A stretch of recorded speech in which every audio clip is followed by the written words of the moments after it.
All right. Hello, hello, hello, and good afternoon. Today I'm just going to go over a couple of the features that I have up here on the HEXFire site regarding charts. Get a lot of questions about this, how to navigate, and how to use the different charts that are here. So maybe this will be like a 10 or 15-minute video. See if I can keep it that short. So with that, let's get right over there and start looking at the charts. So when you go up to the HEXFire site, you'll come to the opening page here, and I do change the content here from time to time based on feedback and maybe what I think is important at the time. Uh, with that, you'll notice on the left-hand side here we have a menu system set up, which includes a link directly to charts. And then for pages that you don't see here, because there's just only so much real estate on the screen that you can use. You can also go down to the navigate to page block and actually pick charts off the list here. And once you've picked a particular page that you want to go to, you can hit go to go to that selected page, or you could just simply hit this charts button. Also in this list, you'll see some other pages that aren't on the menu that are here. I mean, some of them are there, but things like derivatives are there. Advanced staking data, advanced analytics, that type of thing. And again, it's just to try to keep the navigation clean on the pages because there's so many pages, right? And only so many we can put up there. Anybody has any ideas about that, let me know and I'll make some adjustments. I was thinking about maybe putting an index page up where you can just go look up different topics and find them that way. So without further ado, let's go over to charts. And you'll see that I have some thumbnails up here for different charts, and we'll do kind of a quick overview of them. And probably the one to get into first is the estimated monthly payouts. Again, this is just the way I decided to display the charts until I run out of space, I think. And again, by clicking any of these, you can go into the chart itself. Now, with the estimated monthly payouts chart, you can come in here and look at the entire system, or you can select by year, a date range, or your filtered list of addresses. And then depending on what level you're looking at, you can choose different units that you might want to see. And one of the coolest things is that you can see when the most hex is coming out in any particular time period. And hover over will give you those values. If you go to one of the particular bars or columns here, you can drill down to go see further data for that year, and it'll actually break it out by year and month for you. And as I said before, if you'd like to change this, like we start seeing things like 0 billion doesn't give us a whole lot of information, you can change it up to millions instead. And as well as thousands, auto, etc. And we'll go to auto so we can see how this is. I've been having this pesky little problem there. All right. So again, you can drill down and drill up. You know, as far as being able to see different levels within the chart. And you can also come over here by a list of addresses. Now I picked a couple of random addresses. Let me grab one of those. And we can throw it into the filter, hit the filter button, and it'll show us for this particular address what the expected outflow is of hex for that address. And I can see that million is too high, so I'm going to go down to thousands. And we can see how many, how many will be coming in to this address for each of these years. You could also, instead of doing One address, you can get all of your addresses. I picked 3 random addresses and comma separate them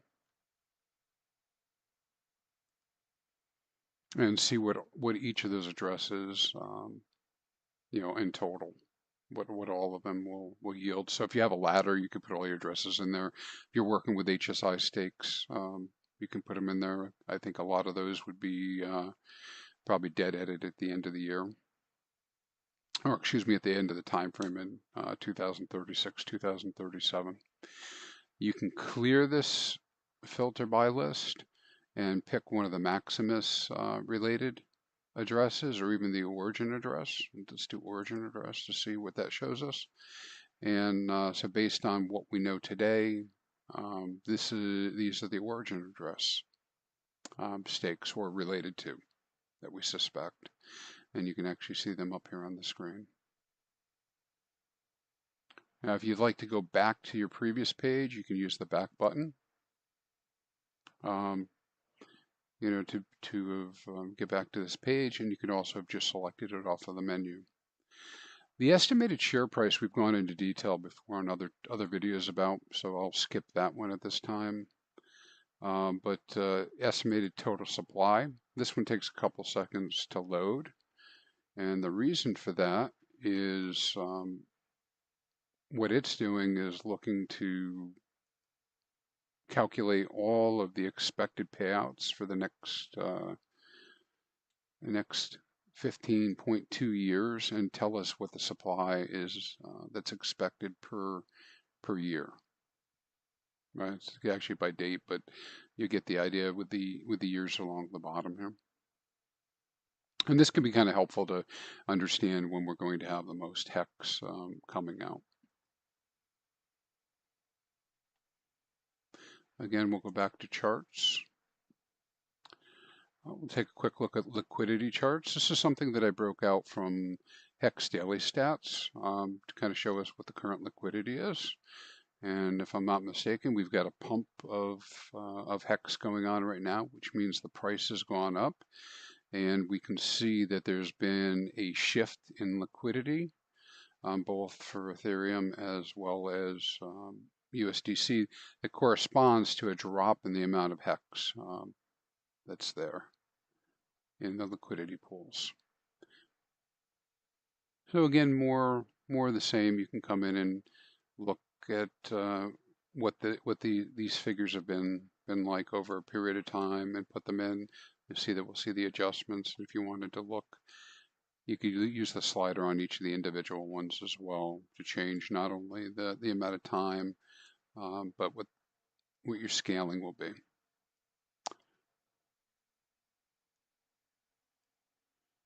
Back over to charts. If you'd like to see a lot of the different charts from Hex Daily Stats, you can see them all at one time on the screen. So when you go to Hex Daily Stats in the table that's there's a bunch of different measures that are being taken on a daily basis. So those are programmed in here. We can change our date range again, either using the slider or by putting in a particular date. So I'll put 2022 in here, and it will change all of them so you can kind of look at them and compare them. I won't go into each one of them, but you can see we've got the Hex price, we've got the T-shares, payout per T-share, the T-share rate, average stake length, APY, etc. In here.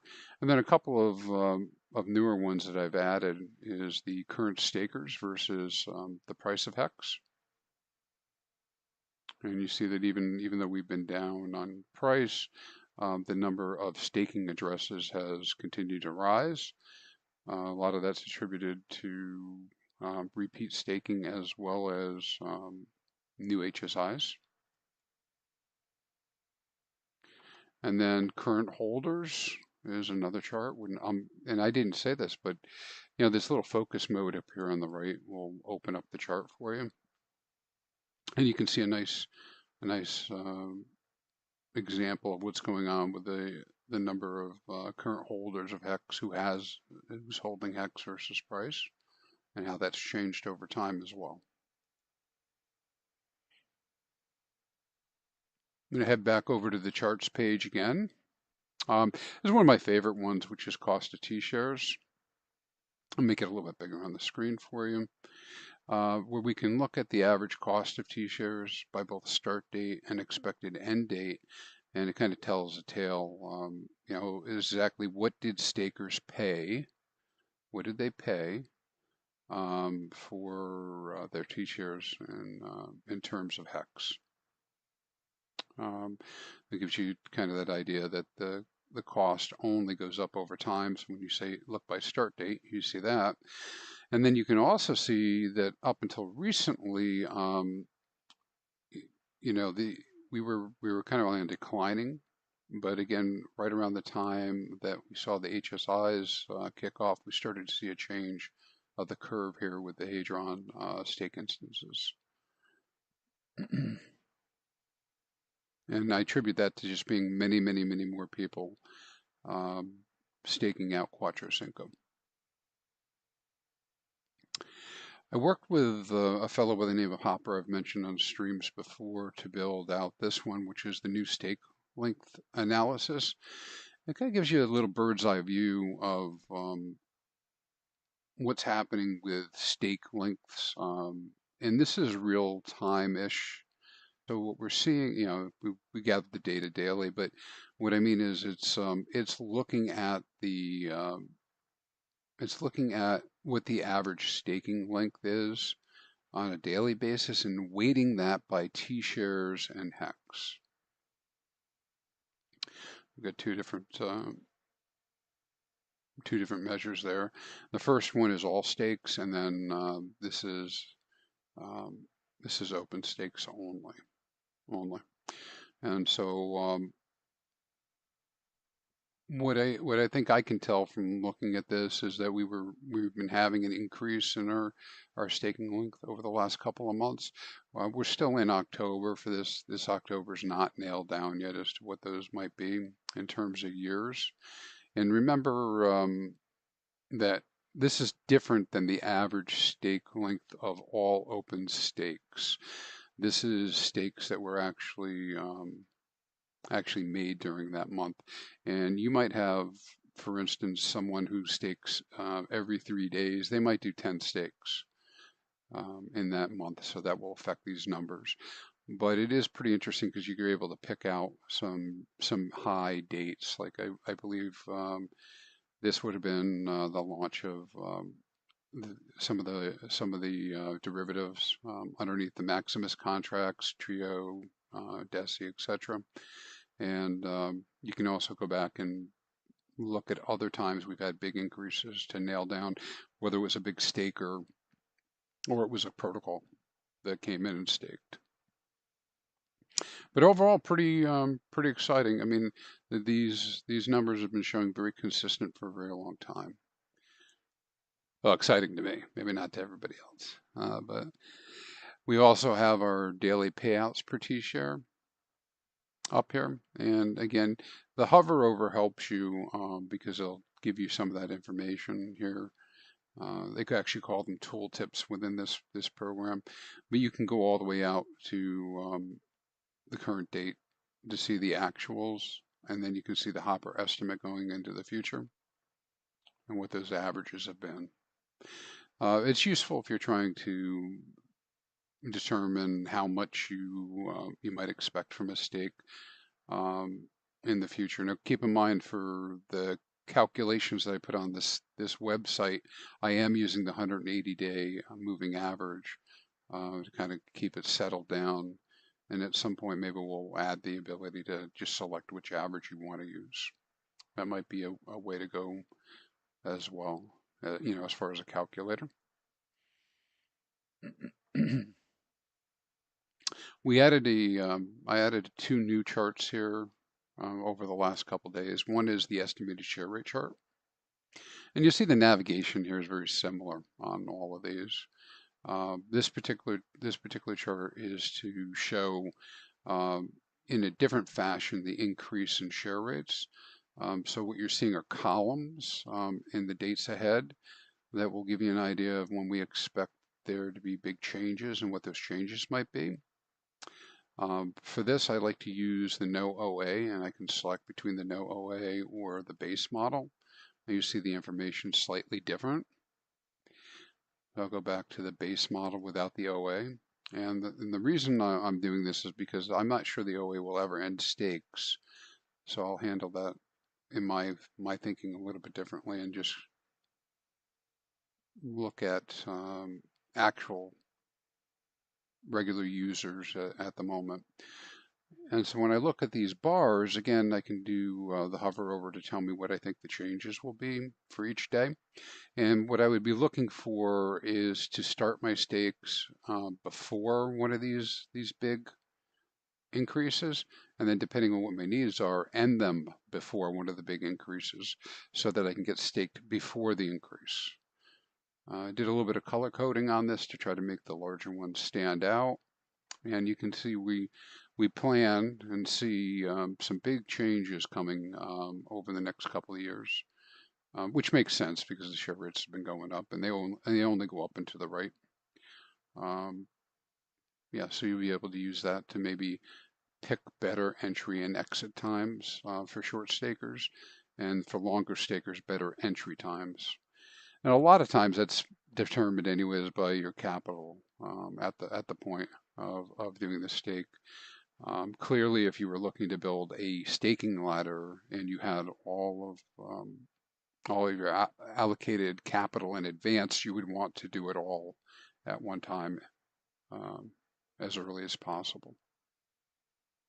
And I do think that, of course, this probably doesn't make a whole lot of difference for Quattro Cinco stakers that are going to go out into the very end. But you could also see where those changes might be coming in based on other stakes that are ending. And with Quattro Cinco, other than waiting another day, you don't really have a lot of choice, right? I mean, so it's either going to be Quattro Cinco or it's not. And that's pretty important for protocols like Hadron and Icosa. The latest chart added up here is the staking data chart. And this is a new one I'll be adding to and making some changes. But I've had a lot of requests about seeing exactly how many stakes are being made each day versus how many are coming out of the system, and then how many T shares are being created or burned. I mean, technically that's not exactly what's happening, but with the T shares, because it's really just a mark in the database. But that's what we're seeing here. And again, you can go to one of these figures and drill down into the next level, and you can see it broken down by month, and you can see each of those days, years, etc. So it makes for some pretty interesting views. If anybody does have suggestions about that and how